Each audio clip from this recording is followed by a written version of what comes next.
Introduction.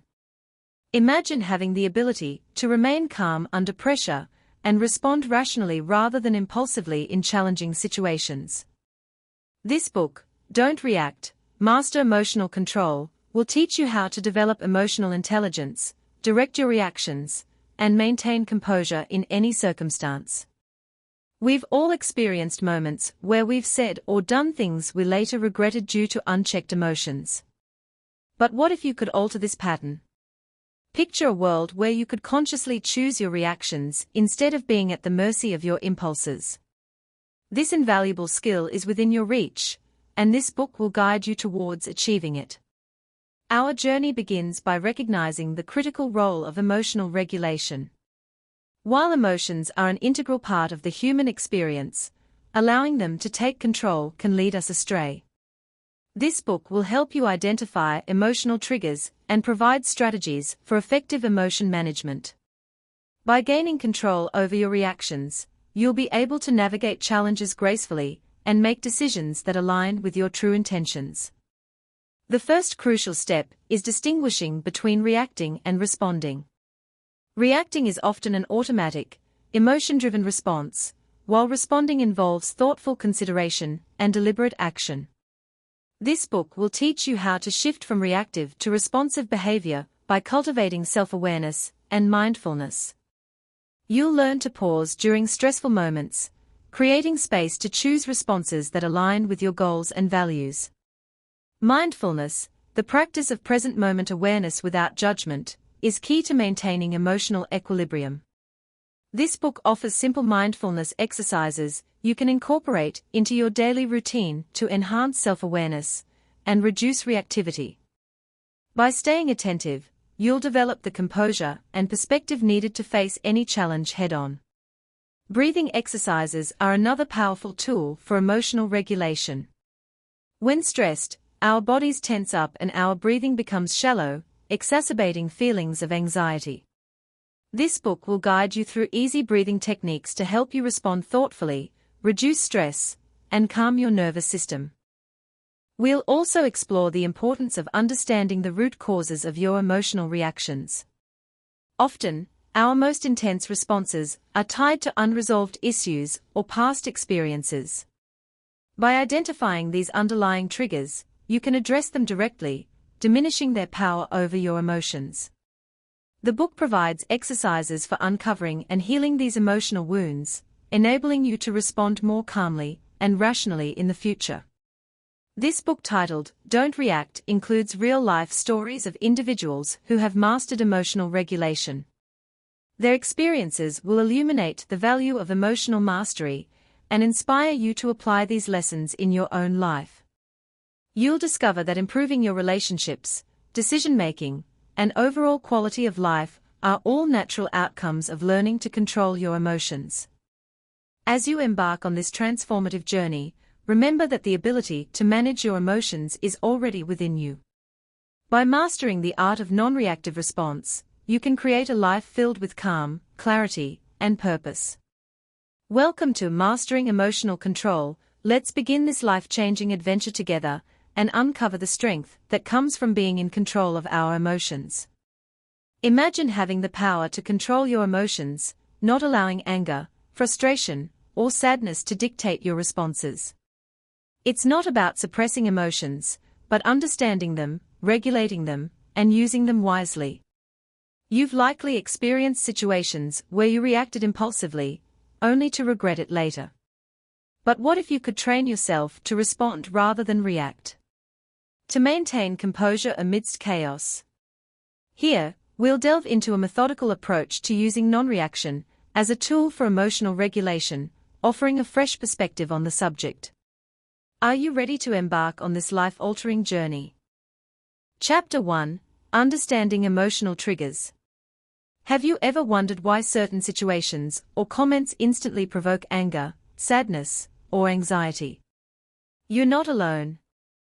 These sudden emotional reactions are often caused by what we call emotional triggers. Understanding these triggers is the first step towards gaining control over your reactions. Emotional triggers are events, conversations, or even people that spark intense, often overwhelming emotions within us. They are deeply personal and frequently linked to past experiences, or deeply ingrained beliefs about ourselves or the world around us. For instance, if you were bullied in school, a colleague's offhand remark might trigger feelings of insecurity and fear. Or if you've grown up feeling ignored, being overlooked in a conversation might spark anger or resentment. However, it's crucial to remember that these emotions aren't necessarily a reflection of the present moment or reality. They are more like echoes of past experiences. Recognizing this can be incredibly liberating, helping you understand that you're not reacting to the current situation, but rather to a memory or a fear.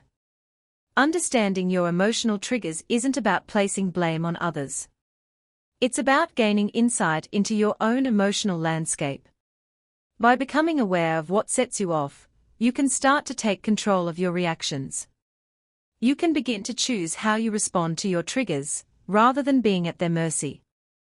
A vital aspect of understanding emotional triggers is recognizing your default response. This response, often automatic and ingrained in your behavior over time, is your go-to reaction when confronted with stresses or confrontations. It's that split-second decision you make, often without thinking, as a result of feeling emotional. It's essential to recognize that these default responses aren't inherently good or bad. They are simply your conditioned reactions, and they can be changed. However, to make a change, you first need to identify what they are. Are you quick to anger? Do you retreat into silence?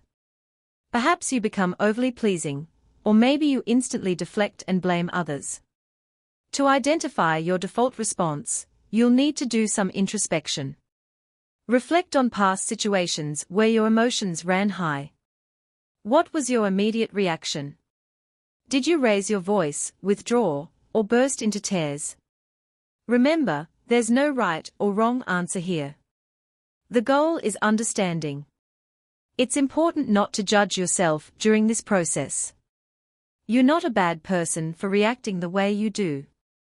These responses have likely served you in some way, possibly as a protective measure. But by identifying them, you open the door to gaining more control over your emotional reactions in the future. It's a vital step in harnessing the power of not reacting. Chapter 2: Recognizing the Physiological Response. As you delve deeper into your emotional responses, you'll begin to notice the physical signs that accompany them, providing further insight into this automatic process. These physiological responses may include an increased heart rate, shallow breathing, or even a sense of unease in your stomach. It's vital to understand that these physical reactions aren't just random occurrences, they are your body's way of signaling that something is stirring emotionally. Recognizing these bodily cues is like learning a new language, the language of self-awareness. It's not easy, but it's worth it. At first, you might struggle to differentiate between the physiological responses to different emotions. Don't despair, it's a process. Encourage yourself to stay patient and curious, because understanding your body's responses will arm you with the knowledge you need to manage your reactions better. This recognition phase isn't about judgment, it's about observation. As you become more familiar with your body's reactions, you'll develop a heightened sense of awareness that can be both enlightening and empowering. You'll start realizing that an accelerated heartbeat mightn't be just about fear, it could be excitement too. Or that lump in your stomach mightn't be about apprehension, it could be anticipation. Chapter 3: Creating a Pause Button. Harnessing the power of a mental pause button can be your greatest ally in managing emotional reactions. This pause button isn't a physical entity, but a mental construct that you can create, modify, and use to your advantage. It's all about creating a momentary break in the chain of thoughts or emotions that might lead you to an instant, often unconsidered reaction. Picture this pause button as a stop sign that pops up in your mind when you start feeling overwhelmed or reactive. It's your brain's cue to stop, take a moment, and reassess the situation. This might seem like a simple concept, but it's often easier said than done. Don't be disheartened if you find it challenging to pause, as your emotions flare. It's a skill that takes time and practice to master. When you first start using your pause button, you may only manage to catch yourself after you've reacted. That's okay. The important thing is you're becoming more aware of your emotional responses and starting to question them. Over time, you'll get better at hitting pause before you react. Breathing techniques can help calm your mind and body, especially when you're on the verge of an emotional reaction. It's not magic, but science. Your breath is intimately connected to your nervous system, and by manipulating it, you can shift your emotional state. Let's explore a popular technique called the 4-7-8 breathing method. This technique involves inhaling for 4 seconds, holding it for 7 seconds, and exhaling for 8 seconds. By doing this, you're taking in more oxygen and stimulating your parasympathetic nervous system, which promotes a state of calmness. When you're in an emotionally charged state, your body goes into a fight-or-flight mode. Your breathing becomes shallow and fast, clouding your judgment. By consciously changing your breathing pattern, you're effectively reversing these physical reactions, giving you the chance to think clearly and respond rather than react impulsively. The more you practice these breathing techniques, the more natural they'll become. Eventually, you'll find yourself using them instinctively whenever you're in a challenging situation. So next time you feel the heat of anger or the sting of hurt, pause, breathe, and regain control. It's a small step, but a crucial one in the journey towards emotional mastery. Chapter 4: Mindfulness in Everyday Life. Incorporating mindfulness into your daily routine can profoundly transform the way you respond to life's ups and downs, making it a vital tool in your emotional control toolkit. It's not just about meditation or yoga, it's about being present in each moment and observing your thoughts and feelings without judgment. Consider, for example, when you're having a conversation.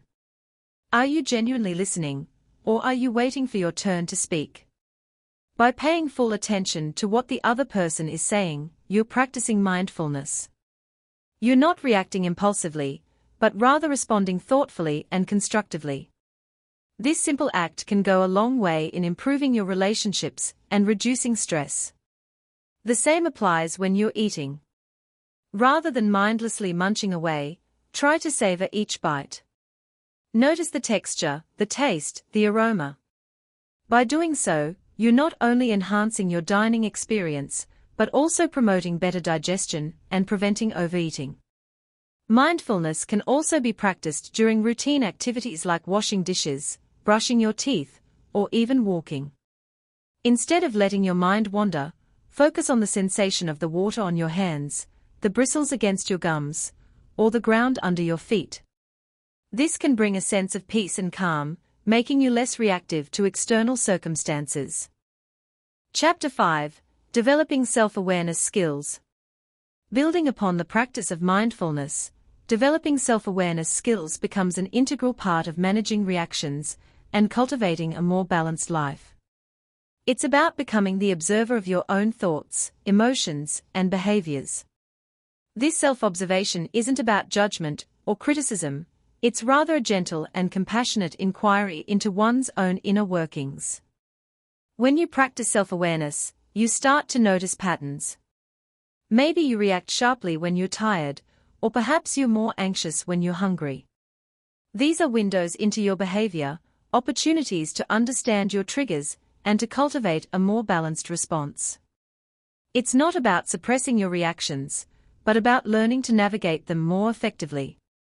Developing self-awareness also means acknowledging your strengths and weaknesses. It requires honesty and courage to face your limitations, yet it's through this acknowledgement that you can begin to make changes, to grow, and to develop a more balanced and satisfying life. Developing self-awareness is a skill, and like any skill, it takes practice. It's a journey of self-discovery that can be challenging, but also incredibly rewarding. Sometimes, having an objective and empathetic listener like a counselor or a coach can provide valuable insights and guidance. Traversing the sea of emotions, labeling and accepting them becomes a crucial step in managing reactions. It's not just about identifying your emotions, but also acknowledging them, even the uncomfortable ones. This process allows you to understand your emotional patterns and their triggers, thereby gaining control over your reactions. The first thing to do is to recognize your emotions as they come. Are you feeling angry, sad, frustrated, or anxious? Don't shy away from these feelings. Instead, name them. Say them out loud or jot them down. This act of labeling creates a psychological distance between you and the emotion, enabling you to observe it rather than being consumed by it. Acceptance follows labeling. Acceptance, though, doesn't mean resignation or complacency. Rather, it's about acknowledging that these emotions are part of you and they have a purpose. They are signals telling you something about your environment, your situation, or your inner state. Recognizing that your emotions, even the negative ones, are there for a valid reason helps you to accept them. Remember, accepting your emotions doesn't mean you have to act on them. You're allowed to feel angry without lashing out, to feel sad without sinking into despair. Acceptance simply provides the clarity to understand these feelings, lessening the power they've over your reactions. Labeling and accepting emotions is a skill that takes practice, but with time and patience, you'll find that this process can lead to profound personal growth and improved emotional control. It's a pivotal step in harnessing the power of not reacting. Chapter 6: Reframing Negative Thoughts. After mastering the art of labeling and accepting emotions, it's time to tackle another essential skill: reframing your negative thoughts. This mental exercise requires you to consciously choose a positive or neutral interpretation over a negative one. It's about transforming your perspective to see situations from a different, more empowering angle. Consider this: you're stuck in traffic and you're late for a meeting. The frustration surges and you think, "This always happens to me. Why do I have such bad luck?" This is a negative thought process that can spiral out of control, leading to heightened stress and anxiety. However, by reframing, you might think instead, "This traffic gives me time to relax and listen to my favorite podcast before the meeting."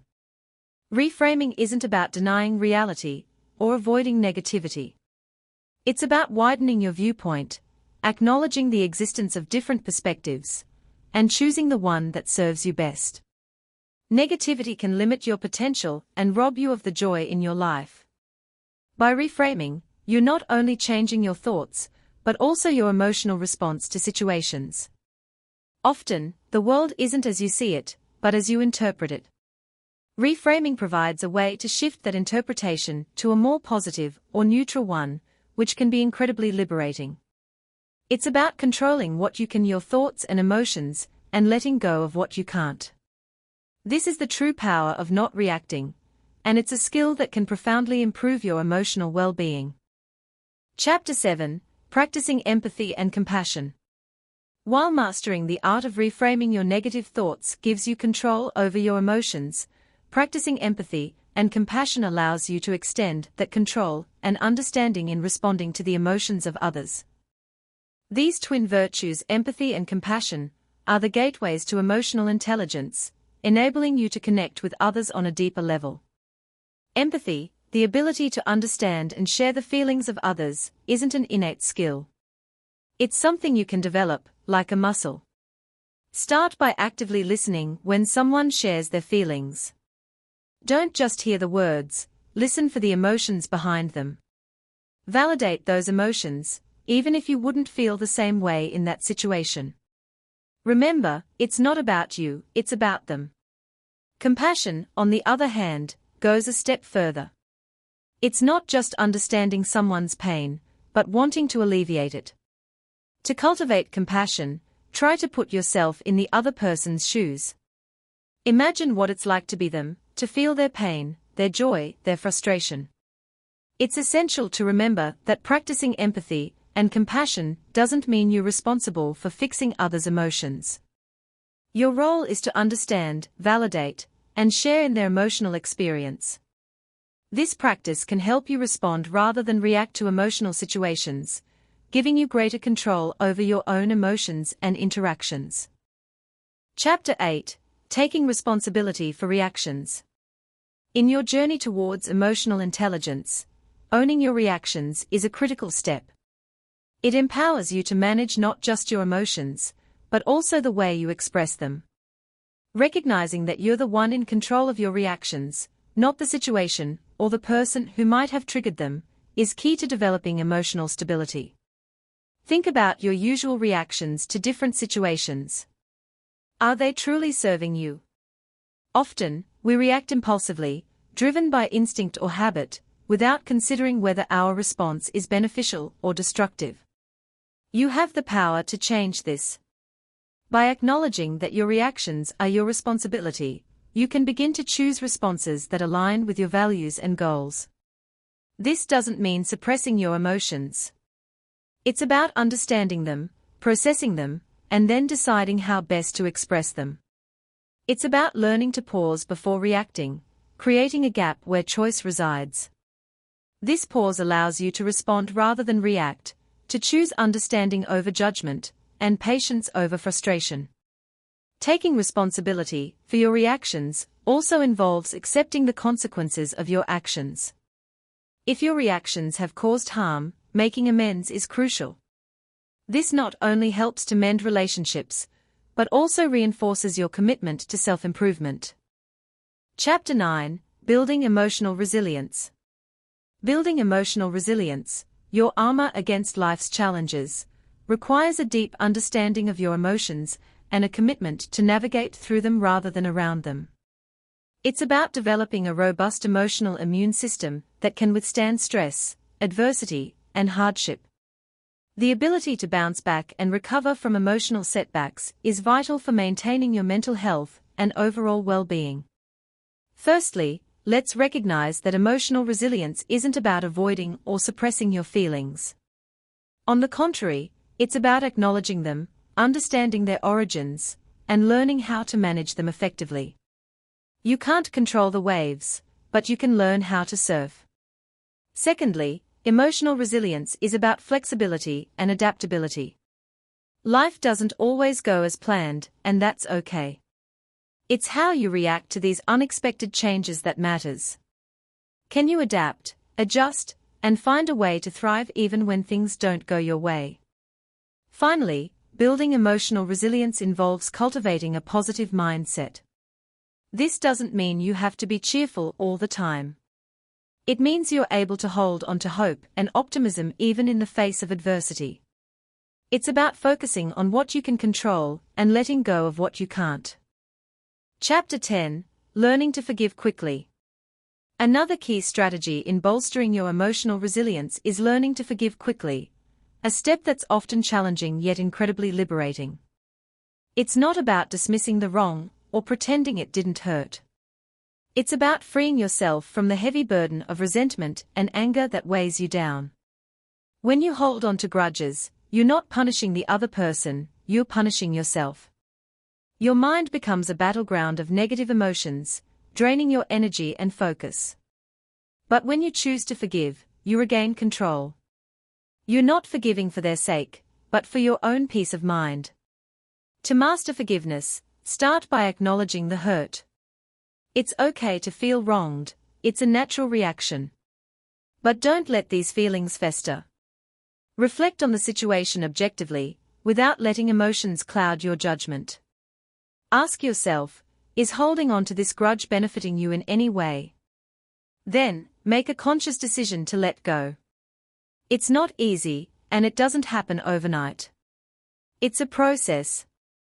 Remind yourself that everyone makes mistakes, including you. Understanding this can make forgiveness feel less like a concession and more like a gift of kindness to yourself. Lastly, practice empathy. Try to see things from their perspective. This doesn't mean you're justifying their actions, but merely understanding them. This shift in perspective can be a powerful catalyst for forgiveness. Chapter 11: Letting Go of Ego and Pride. Shedding the weight of your ego and pride can profoundly transform your emotional landscape, making you more receptive, empathetic, and resilient. Ego and pride often serve as a protective armor, defending against perceived threats and vulnerabilities. However, they can also become barriers, preventing you from acknowledging your mistakes and obstructing your ability to connect with others on a deeper level.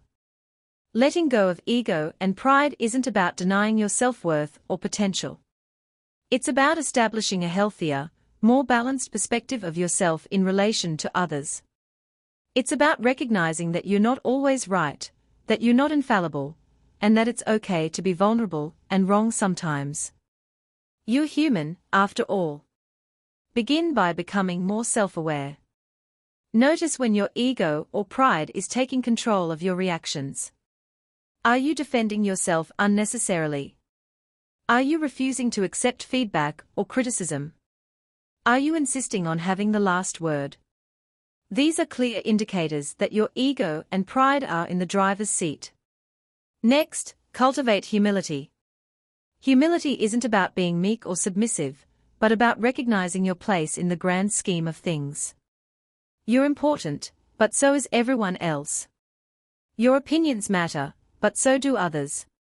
Finally, practice empathy. Put yourself in others' shoes and try to understand their perspectives. This can help you become less defensive and more open to different viewpoints. Letting go of ego and pride is a continuous journey, not a one-time event. It requires patience, humility, and most importantly, a willingness to change. But the rewards: improved relationships, better self-control, and increased emotional intelligence make the effort worthwhile. Chapter 12: Cultivating Gratitude Daily. In your journey towards emotional tranquility, cultivating gratitude daily becomes an invaluable tool that can dramatically enhance your outlook on life. It's not just about saying thank you more often. It's about truly feeling thankful for the big and small things that make up your existence. This appreciation can create a buffer against negative emotions and reactions, helping you gain control over your emotional responses. Having gratitude doesn't mean ignoring the negative aspects of life. Instead, it's about finding a balance and acknowledging that even unpleasant experiences can hold valuable lessons. When you're faced with difficulties, try to find something you can be grateful for amidst the chaos. This shift in perspective can help you approach challenges with a more positive mindset, reducing the likelihood of knee-jerk emotional reactions. To cultivate gratitude, it's helpful to make it a daily practice. You might keep a gratitude journal where you jot down a few things each day that you're thankful for. Over time, you'll find that this practice helps you to start naturally noticing the positive aspects of your life. You're not just jotting down words, you're rewiring your brain to focus on the good instead of dwelling on the bad. Chapter 13: Improving Communication Skills. Mastering the art of communication can substantially enhance your ability to maintain emotional balance and foster healthy relationships. This skill isn't innate, but it's something you can cultivate and refine over time. It requires a certain degree of self-awareness, empathy, and patience. Firstly, the cornerstone of effective communication lies in active listening. It's about truly hearing what the other person is saying, rather than just waiting for your turn to speak. This showcases respect and acknowledgement, which can pave the way for open and honest dialogue. Secondly, you should aim to express your feelings and ideas clearly and assertively, but never aggressively. This distinction is vital. Assertiveness involves standing up for your rights without violating others, while aggression disregards the feelings and needs of others. Your words carry weight, so choose them wisely. Furthermore, nonverbal communication can be just as important, if not more so, as what you say. Your body language, facial expressions, and tone of voice send signals about your emotional state. Seek to verify that these align with your verbal messages. Finally, remember that communication isn't a one-off event. It's an ongoing process that needs regular practice. Be open to feedback, and don't be afraid to admit when you're wrong. This shows maturity and a willingness to grow, which can strengthen your relationships and help you control your emotions more effectively. In the end, remember that improving your communication skills is a journey, not a destination. The more you practice, the better you'll get. So keep at it, and you'll reap the rewards in time. Chapter 14: De-escalating conflicts effectively. When conflicts arise, as they inevitably will, your ability to de-escalate the situation effectively can substantially impact the outcome. De-escalation isn't about winning or losing, it's about transforming a potentially volatile situation into a more manageable one. The first step is to remain calm. Easier said than done, right? However, your calmness can often influence the other person's emotions. Remember, emotions are contagious. If you stay composed, you're subtly encouraging the other person to match your emotional state. Next, listen attentively. It's easy to get lost in our own thoughts during a conflict, but try to focus on the other person's words. Show empathy, not judgment. By doing so, you validate their emotions and demonstrate your willingness to understand their perspective, which can help to cool the situation. Then, use non-confrontational language. Avoid absolutes like always or never, which can escalate tension. Instead, use I statements to express your feelings without blaming the other person. For instance, say I feel upset when, instead of you always. Finally, suggest solutions. If the other party sees that you're committed to resolving the conflict rather than prolonging it, they are more likely to cooperate. Yet, it's essential to remember that the goal of de-escalation isn't necessarily to resolve the conflict right away, but to prevent it from escalating further. Mastering de-escalation techniques is a key part of harnessing the power of not reacting. Remember, it's not about suppressing your emotions, but effectively managing them to foster healthier interactions. Chapter 15: Setting Healthy Boundaries. Traversing through life's complexities, it's essential for you to set healthy boundaries that respect your emotional, physical, and mental well-being. Setting boundaries isn't about building walls or shutting others out. Instead, it's about creating a space where you feel safe, valued, and understood. Imagine boundaries as invisible lines that you draw around yourself. These lines define your personal space and dictate how you allow others to treat you. They outline your values, expectations, and limits. When effectively set, these boundaries can bolster your self-esteem, freedom, and individuality. Developing these boundaries begins with self-awareness.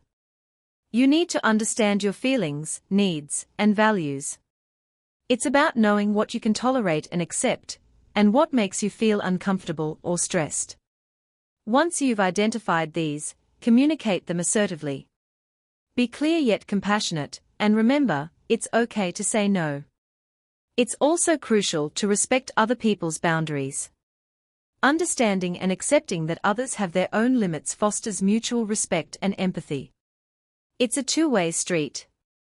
Setting boundaries can be hard, especially if you're not used to it. You might fear rejection or confrontation, but remember, setting boundaries is a sign of self-respect. It's about prioritizing your well-being over pleasing others. Chapter 16: Managing Stress and Anxiety. While setting healthy boundaries is a key step towards self-care, learning to manage stress and anxiety also plays a vital role in maintaining your overall well-being. Stress and anxiety can be overwhelming, and if left unmanaged, they can lead to various physical and mental health issues. One effective way to manage stress and anxiety is through mindfulness. Mindfulness allows you to stay present in the moment, rather than dwelling on past regrets or future apprehensions. It's about recognizing your feelings without judgment and calmly acknowledging them instead of reacting impulsively. Healthy lifestyle choices can dramatically reduce stress and anxiety levels. Regular physical activity releases endorphins, the body's natural mood boosters. Proper nutrition fuels your body and mind, while adequate sleep provides the rest they need to function at their best. Mindset also plays an important role. It's often not the circumstances themselves that cause stress and anxiety, but your perception of them. By reframing negative thoughts into positive ones, you can dramatically reduce these feelings. Instead of viewing challenging situations as problems, see them as opportunities for growth. Lastly, don't hesitate to seek professional help if stress and anxiety become too overwhelming. Therapists and counselors are there to provide support and teach coping strategies. Remember, it's perfectly fine to ask for help, and it's a sign of strength, not weakness. Managing stress and anxiety is a journey, not a destination. It's about continuous learning and adapting. With these strategies, you're taking steps towards a healthier, happier you. Chapter 17: Developing Patience and Tolerance. Often, you'll find that developing patience and tolerance is as essential to your well-being as managing stress and anxiety. These qualities aren't about suppressing your emotions, but about understanding them and choosing not to let them control you. It's about acknowledging that you can't control everything around you, but you can control how you react to it. Developing patience requires understanding that things take time. You can't rush personal growth, healing, or change. It's not just waiting, but actively understanding and accepting the time it takes for things to happen. That's where tolerance comes in. It's about accepting that not everything will go your way, and that's okay. It's about embracing the discomfort of the unknown and not letting it provoke you into impulsive reactions. How do you develop these qualities? Start by acknowledging your feelings when you're feeling impatient or intolerant.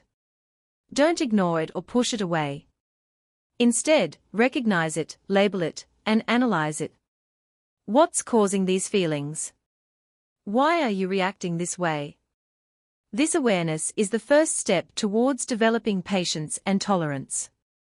Next, practice mindfulness.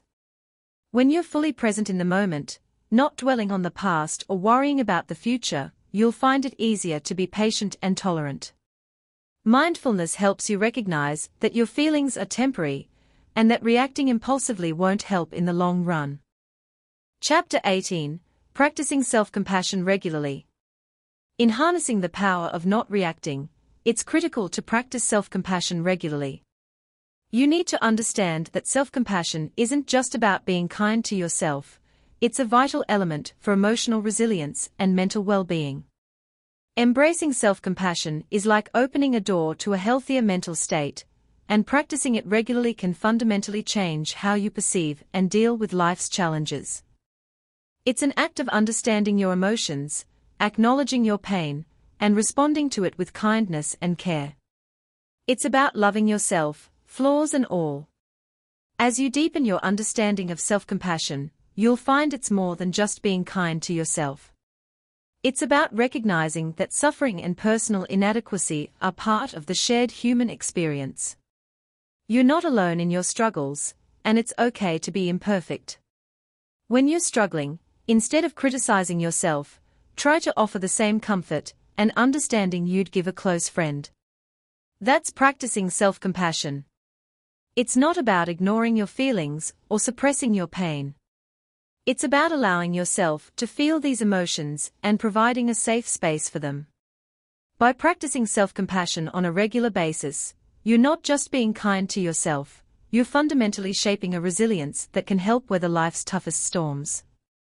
This isn't just an abstract concept, it's a powerful tool that you can use to better manage your emotions and reactions.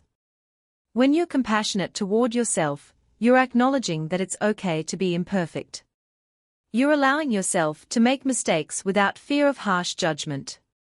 This can notably reduce stress levels and boost your overall well-being. Self-compassion also fosters a deeper emotional understanding. It aids in recognizing your emotions without letting them control you. You become more emotionally intelligent, able to discern what you're feeling without immediately reacting. Moreover, it helps in building a healthy relationship with yourself. It's important to remember that the relationship you have with yourself sets the tone for all other relationships in your life. In essence, practicing self-compassion not only helps you maintain a balanced emotional state, but also enhances your ability to handle life's ups and downs. It's a powerful tool that, when used regularly, can provide substantial benefits in your journey toward emotional mastery.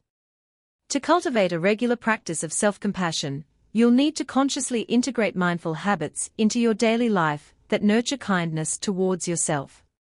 Start by setting aside a few minutes each day to reflect on your thoughts and feelings. Recognize your imperfections and mistakes as inherent aspects of being human. It's okay to stumble. What's important is your resilience to get back up. Next, practice self-kindness. Speak to yourself as you would to a dear friend. Replace harsh self-criticism with understanding and encouragement. Remember, it's all right to feel pain or discomfort. These emotions are part of life, and they don't define your worth or capabilities. Lastly, maintain a balanced perspective. Don't blow things out of proportion or belittle your own feelings. Acknowledge your emotions without judgment and let them pass naturally. Cultivating self-compassion isn't about ignoring your struggles, but rather about providing yourself the understanding and patience you need to navigate them. Practicing self-compassion regularly is like honing a skill. It takes time and persistence, but the rewards are immense. So be patient with yourself. Over time, you'll notice a significant shift in your emotional resilience and overall well-being. Chapter 19: Confronting Past Emotional Wounds. Addressing past emotional traumas is crucial in mastering the art of not reacting. This doesn't mean dwelling on painful memories, but rather understanding their impact on your current emotional responses.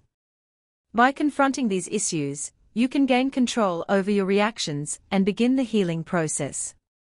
Unraveling the complex web of past emotional trauma may seem daunting, but it's a vital step towards self-discovery and healing. The goal isn't to reopen old wounds needlessly, but to comprehend how they've shaped your emotional landscape. Remember, you aren't defined by your past, but it can influence your present. Start by acknowledging your emotions. They are valid, real, and significant. Identify the root causes of these feelings, whether they stem from past relationships, family issues, or traumatic events. Pinpointing these sources is a crucial part of the healing journey. With emotional control, it's possible to transform past traumas into stepping stones towards a stronger, healthier you. This isn't an overnight process. It requires patience, self-awareness, and a commitment to healing. Begin by facing your past traumas head-on. Don't push them away or bury them deep within. Understand the pain they've caused and accept how they've shaped you. Next, work on reframing your thoughts. It's easy to let past hurts define you, but remember, you're more than your suffering. Recognize this fact, and gradually, you'll begin to see yourself in a new light. Finally, practice emotional regulation. This means not reacting instantly to emotional triggers. Instead, take a step back, breathe, and analyze your feelings before responding. This pause allows you to choose your reaction rather than being controlled by your emotions. Healing through emotional control is a journey, not a destination. It's about growing, changing, and becoming the best version of yourself.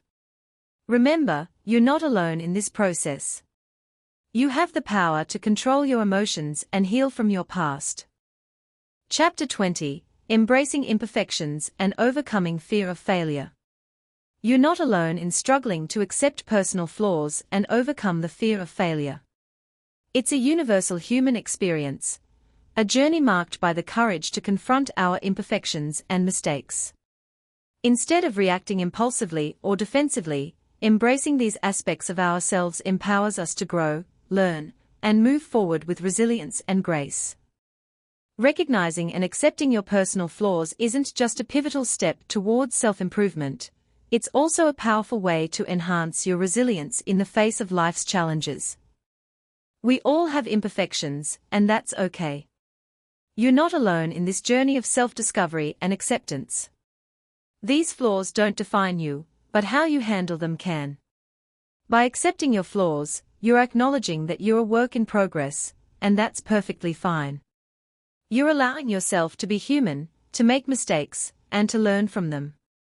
It's a liberating feeling that fosters personal growth, resilience, and emotional stability. However, acceptance isn't about complacency. It's not an excuse to stop pursuing improvement. It's about understanding your weaknesses without judgment or self-criticism, and using this awareness to navigate your life more effectively. Let's face it, nobody's perfect, and everyone fails at some point. But it's how you bounce back from these setbacks that truly defines your strength and character. Overcoming the fear of failure begins with acknowledging that it's okay to stumble. It's a fundamental part of learning and growing. Your fear of failure might stem from a deep-seated need for perfection. Remember, imperfection doesn't equate to inadequacy, it's a sign of being human. Instead of dreading mistakes, view them as stepping stones to self-improvement. This mindset shift can disarm the fear, allowing you to approach tasks with newfound resilience. When you do fail, don't wallow in self-pity or let regret consume you. Reflect on what went wrong, extract the lessons, and then let go. You're not defined by your failures, but by how you react to them. Embrace your imperfections and mistakes. They are not signs of weakness, but evidence of your courage to step out of your comfort zone. By overcoming your fear of failure, you're one step closer to mastering the power of not reacting. You're learning to control your emotions, paving the way for a calmer, more balanced life. Chapter 21: Developing a Growth Mindset. In your journey to master the power of not reacting, developing a growth mindset is a critical step.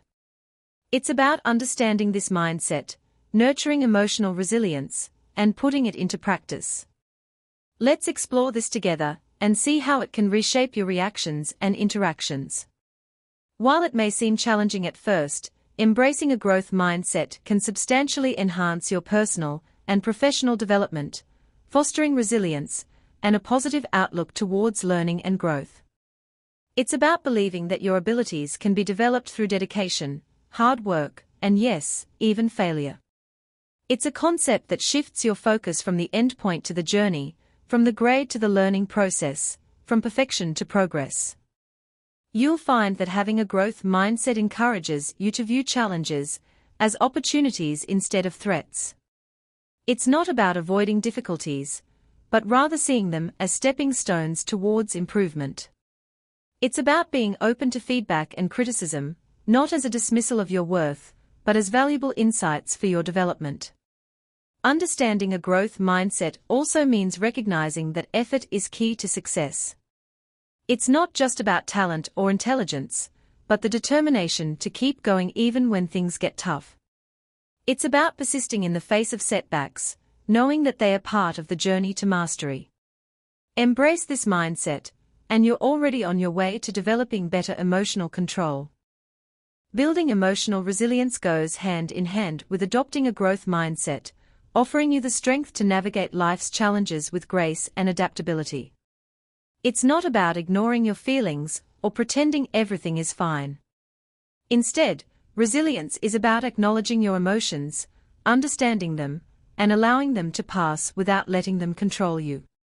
Cultivating resilience begins with self-awareness. By recognizing and acknowledging your emotional reactions, you're taking the first step towards controlling them.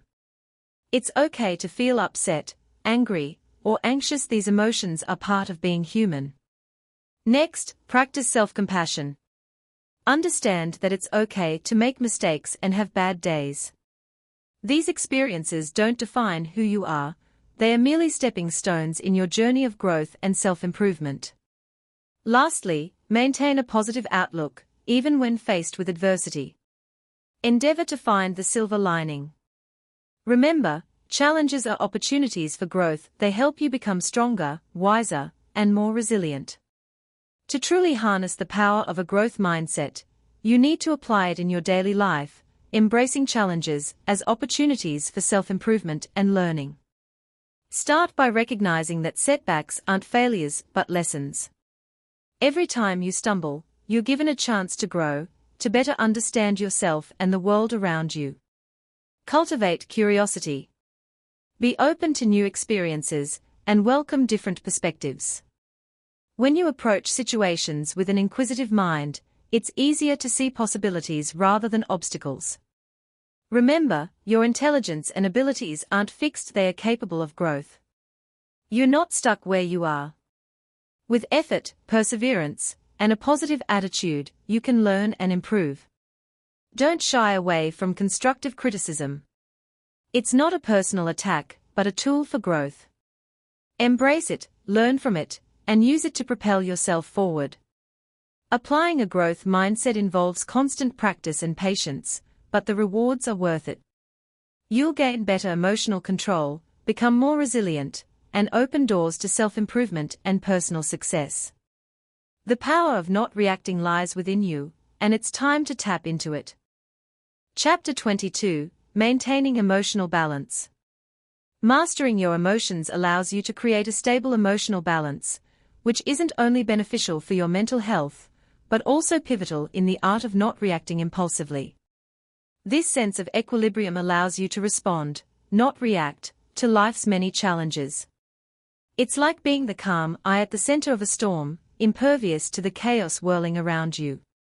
To achieve this balance, you must first understand your emotional triggers.